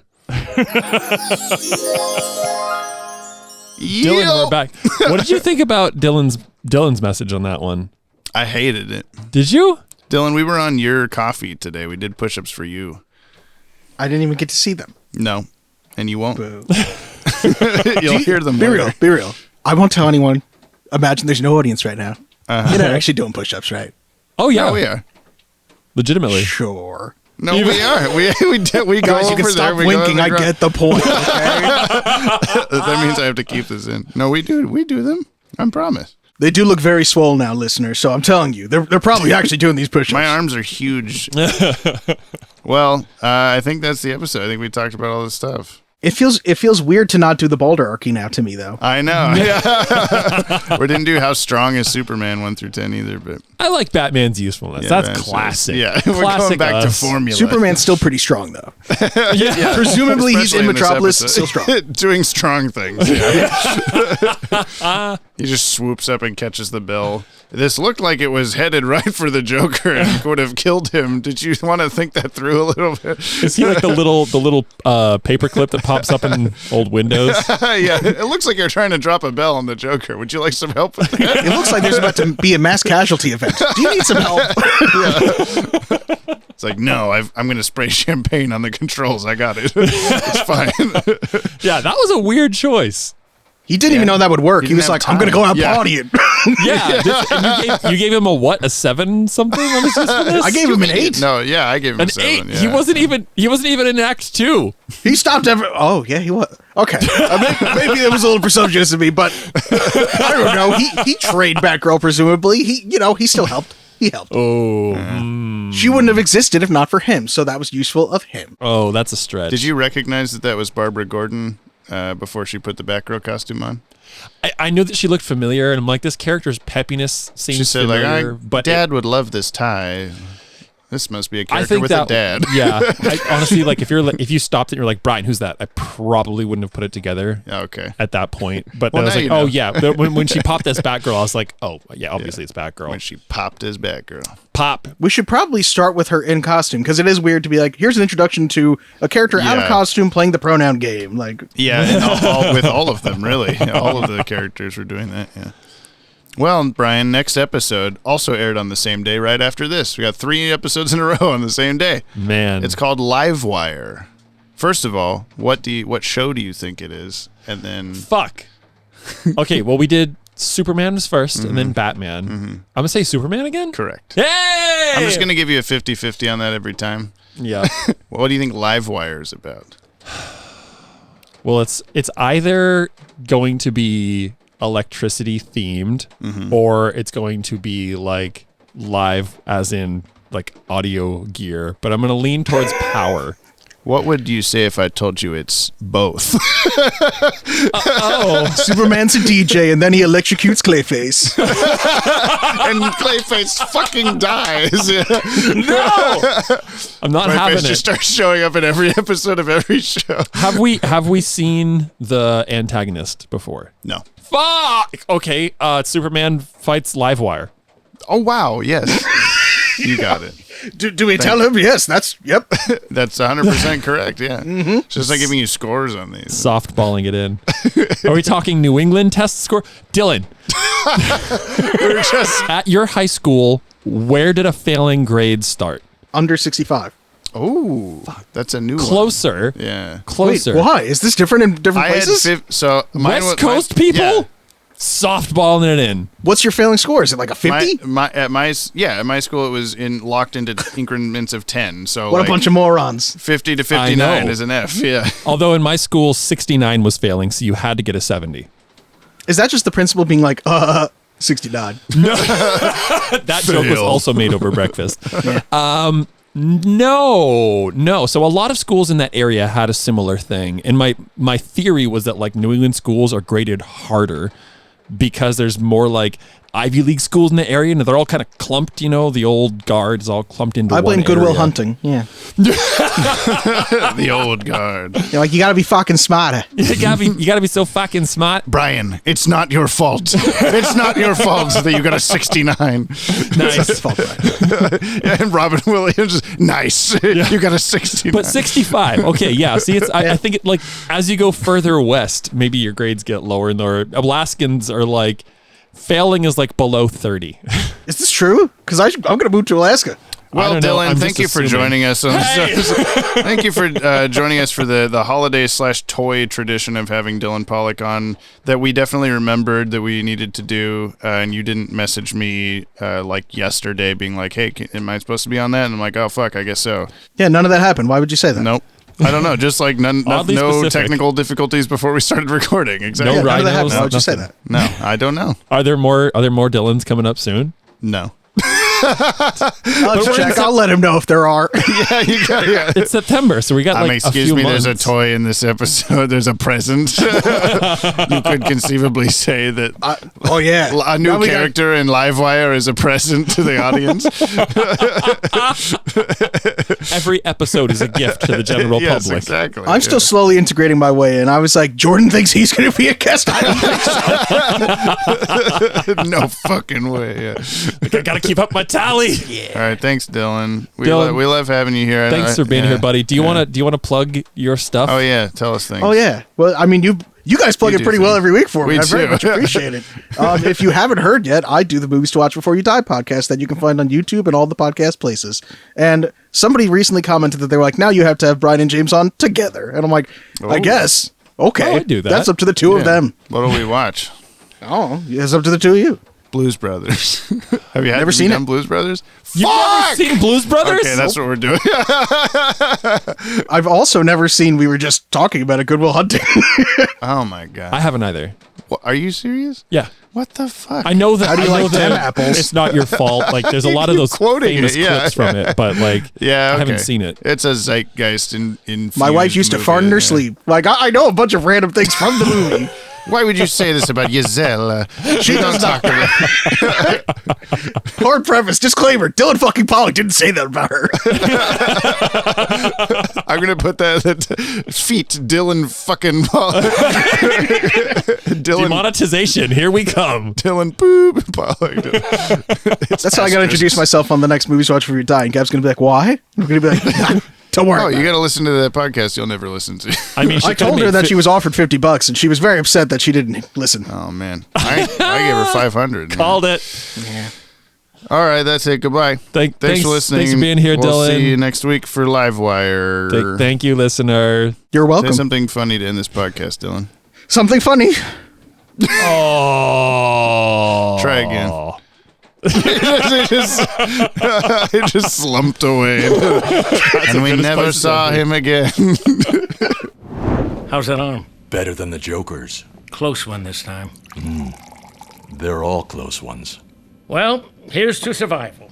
Hopefully we'll be doing this again next New Year's Eve. Hopefully. And now, Joe, if I could get one of your famous cheesesteaks to go, I'll be ready to call it a night. Anything for you. One of these years, I'm going to beat him to the check.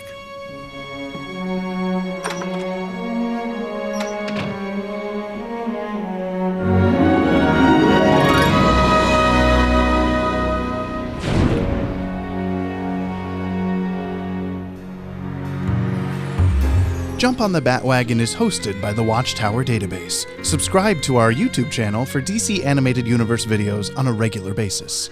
This podcast is edited and produced by yours truly, James Strecker. Musical themes by Kimmy, Cooney Phoenix, Viltsu, Eric LeBeau, Jordan Blumen, my mother, and of course, my smooth co-host, Brian, brother Broderick Meneely. To buy us a Yoppie beverage and hear your name read in a future episode, or to nab yourself a Yoppie Dude t-shirt, please visit the links in today's show notes. Thank you for supporting the show. You can hear more on today's DCAU episode by checking out our friends over on the DCAU Review and Timm Talk podcasts. Please leave us a 5-star review on your app of choice. You'll damn well hear it read on the show. If you'd like to reach out to us like the fire hand at the end of The Cat and the Claw Part 2, you can email batwagonpod@gmail.com or leave a comment on the Podtower. New episodes of Jump on the Bat-Wagon are released Fridays on all your favorite podcast feeds and watchtowerdatabase.com.